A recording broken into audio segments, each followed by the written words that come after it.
Vreau să trăiesc în poezie și la fiecare suflare a mea să se însuflețească un cuvânt dintr-un vers de mult așternut pe pergament sau cioplit în piatră aleasă.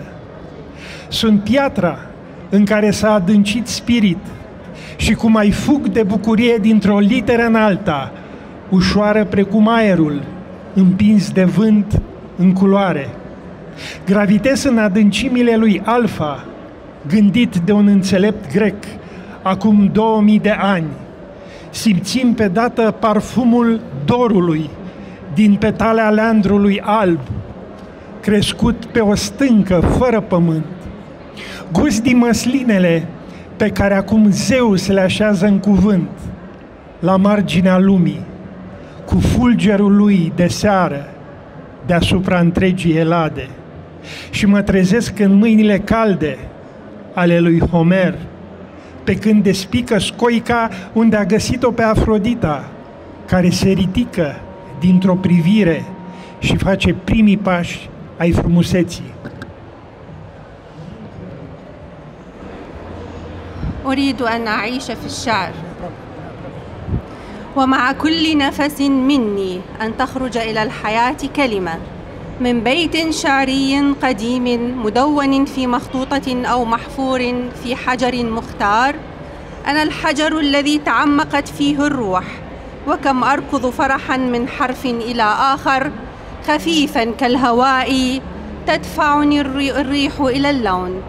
أنجذب نحو أعماق ألفا التي فكر بها حكيم يوناني قبل 2000 عام. أشعر في الحال بعطر الشوق من بتلة الدفلة البيضاء النامية على صخرة بلا تربة. أذوق الزيتون الذي يضعه زيوس الآن في الكلمة على حافة العالم ببرقه المسائي على هيلاس بأكملها، وأستيقظ بين يدي هوميروس الدافئتين وهو يشق الصدفة حيث وجد أفروديت التي تقوم بنظرة واحدة وتخطو أولى خطوات الجمال.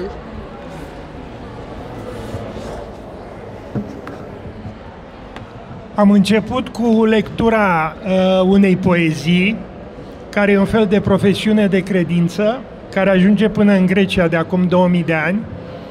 Și trebuie să vă spunem câte ceva despre această carte. Am alături de mine pe Sina Altai, care s-a născut în Irak, dar trăiește la noi în țară. În primul rând, cartea aceasta, care conține 23 de poezii în română, a fost tradusă în limba arabă de profesorul, traducătorul și poetul George Grigore, care, văzând că nu sunt în antologia pe care a tradus-o el împreună cu Laura Sitalu, care cuprinde 18 poeți propuși de Uniunea Scriitorilor din România, s-a enervat și, având în vedere că tradusese mai multe poezii de ale mele, am hotărât să facem această carte. De ce? Fiindcă anul viitor, la sfârșitul lui ianuarie, începutul lui februarie, România e țară invitată la Târgul Internațional de Carte de la Cairo. Așa că, iată, acest mic volum a apărut la editura Ars Longa din Iași, acolo unde este și arăbistul Cristian Tămaș, care a scos mai multe cărți, fiindcă e foarte greu să scoți o carte în limba arabă, fiindcă nu ai cunoscători tipografi de această limbă, cum e vorba de limbile latine sau altele. Pe de altă parte, este o carte mai originală în sensul că începe din două părți.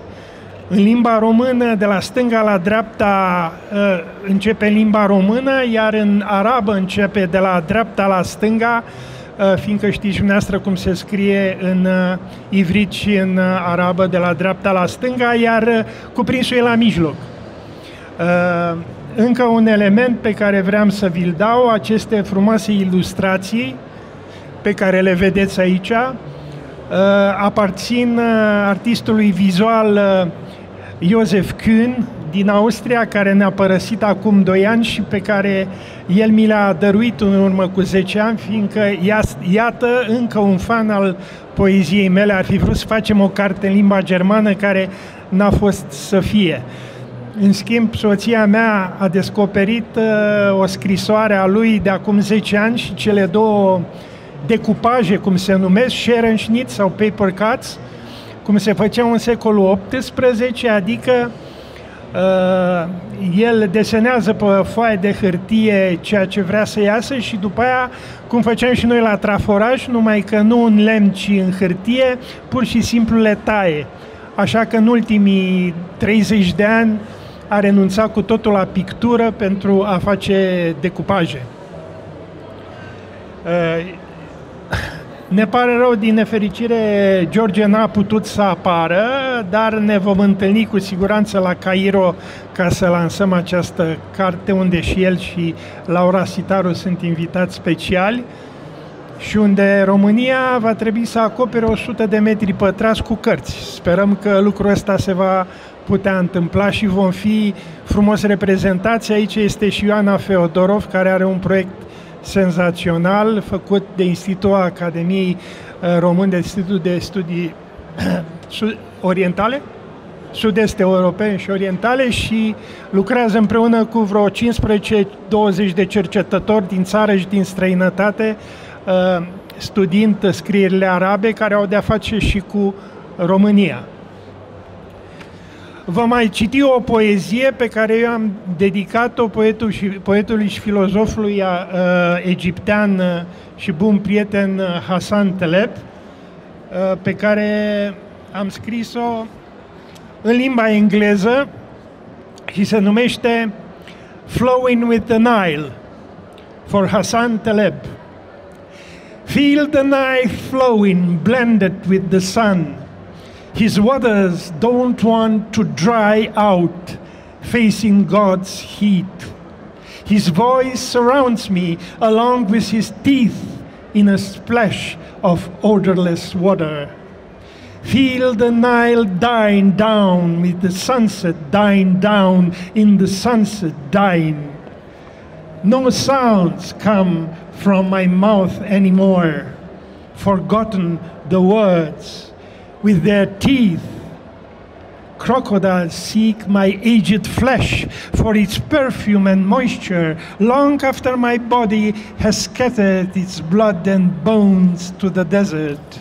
I, shy prey to the too many-toothed crocodiles, see their unheavenly greed exploding into a clean bite.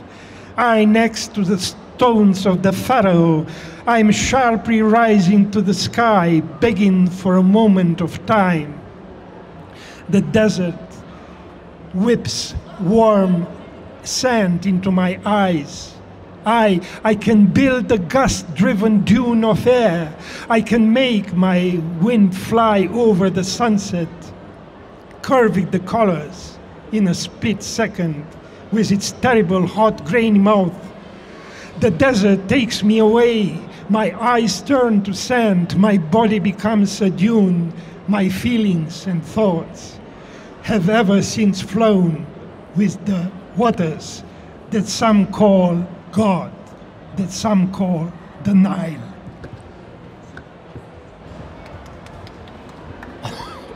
أجري والنيل، أشعر بتدفق النيل ممزوجا بالشمس، مياهه لا تريد أن تجف.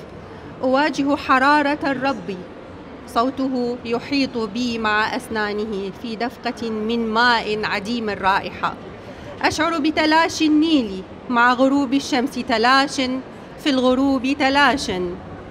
لم تعد تخرج من فمي أصوات، نسيت الكلمات، بأسنانها تبحث التماسيح عن لحم العريق عطره ورطوبته بعد أن نثر جسدي دمه وعظامه إلى الصحراء. وفريسة خجولة للتماسيح ذات الأسنان الكثيرة، أرى جشعهم غير السماوي ينفجر في قطعة. بجانب أحجار الفرعون أرتفع فجأة إلى السماء، أتوسل للحظة من الوقت. تجلد الصحراء رمال دافئة في عيني. أستطيع بناء كثبان هوائية نابضة بالذوق، وأستطيع أن أجعل الريح تحلق فوق غروب الشمس. تحني الألوان في جزء من الثانية بأفواهها الحبيبية السارقة الرهيبة. تأخذني الصحراء بعيدا، تتحول عيناي إلى رمال، يصبح جسدي كثيبا. مشاعري وأفكاري منذ ذلك الحين تتطاير مع المياه التي يسميها بعض إلها وبعض يسميها النيل. Merci frumos! Trebuie să vă închipuiți că în Egipt de vreo 10 ani se construiește nou Cairo în apropiere și acolo s-a mutat tot ce este instituție de stat, parlament, ministere, instituții și așa mai departe, iar acolo va avea loc acest târg la care anul trecut au fost în 2 săptămâni 5 milioane de oameni. Așa că ne așteptăm la o foarte mare, cum să zic eu, afluență. Acolo la târgul ăsta, fiindcă am pregătit cartea asta de fapt pentru târg, care are numai 7 poezii care sunt inedite, va fi și George, care va fi cu o traducere. El a tradus Ion Creang în limba arabă, a tradus de asemenea cred că Iona sau nu știu, Matca lui Marin Sorescu. Vor fi și cele 6 volume pregătite de proiectul Ioanei Feodorov acolo și foarte multe alte cărți care în decursul timpului au fost publicate. Este organizat de Ministerul Culturii și colaborează, bineînțeles, că și alte instituții. Așa că ne așteptăm la foarte mult soare alături de piramide. Și acum o să vă citesc o poezie pe care am pregătit-o pentru astăzi. E o poezie veche de-a mea, dar pot să spun așa că au fost 2 prieteni care, citind-o la un moment dat când m-a apucat melancolia și am pus-o pe Facebook, s-au apucat să o traducă, unul în germană, Horst Samson, iar George Grigore a tradus-o, m-a surprins, în limba arabă. Deci s-a întâmplat așa, instantaneu. Așa că m-am gândit să o citim și astăzi ca a 3-a poezie după proverbul german aller gute Dinge sind drei, adică tot ce ajunge la 3 e bine. Clownul. Sunt clownul. Vă aduc bucurii efemere, lumina și o minge. Cu mâinile ating cerul. Culorile de pe chipul meu sunt râsul vostru. Ridurile nu mi se văd de durere. Să nu mai râdeți niciodată de mine. S-ar putea atunci să vă dați seama că voi sunteți circul.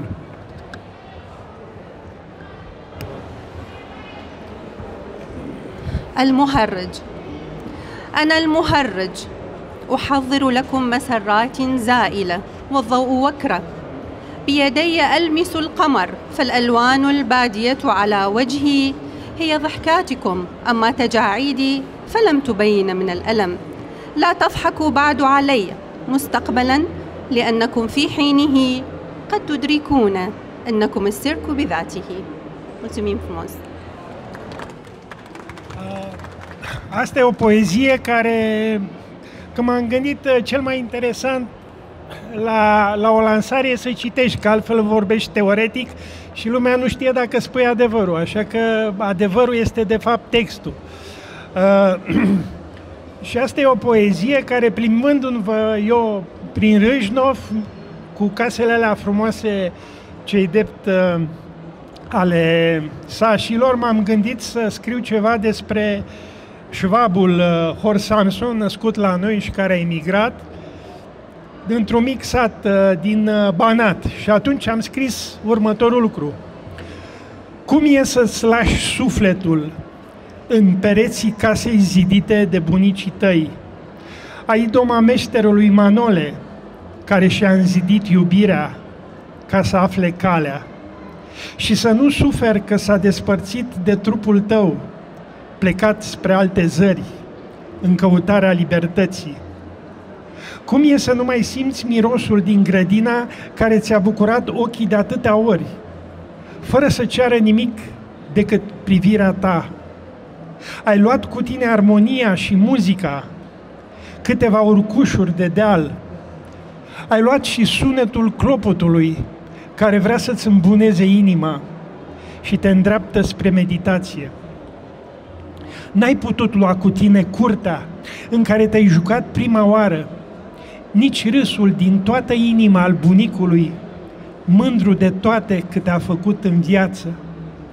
Bunicul tău și-a părăsit țara în căutarea unei fărâme de libertate. Râsul lui însă a rămas lipit de zidurile casei voastre șvăbești și inima lui tot acolo bate astăzi, ani de zile, după ce nu mai este.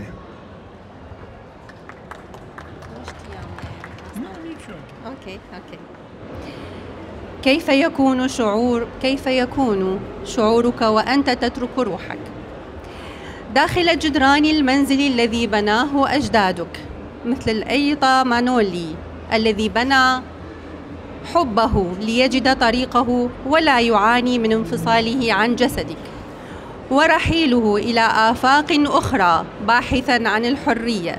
كيف يكون شعورك وأنت لا تحس برائحة الزهور في الحديقة التي أسعدت عينيك مرارا دون أن تطلب شيئا سوى نظرتك؟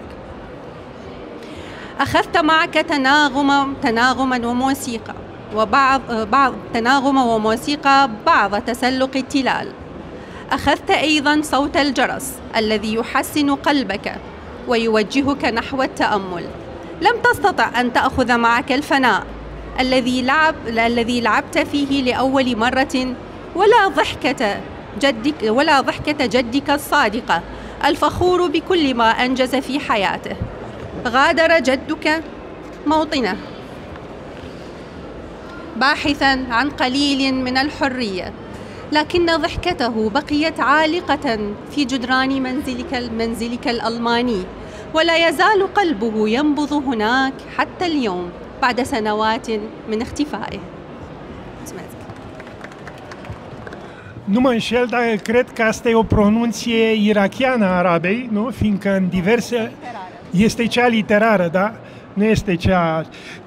Mai am un element să spun, unul singur, având în vedere că e prima carte cu 2 coperți, sper, care a apărut până acum, ne puneam problema, fiindcă acest decupaj al lui Io Kuhn era pe înalt și atunci nu aveam cum să punem bine literele și atunci, cu toate că nu-i japoneză, se citește de sus în jos, ne-am gândit să punem pe verticală aceste litere. Nu știu dacă a devenit mai bună cartea din cauza asta, valoarea poeziei sau a traducerilor, dar atât am putut. Vă mulțumim!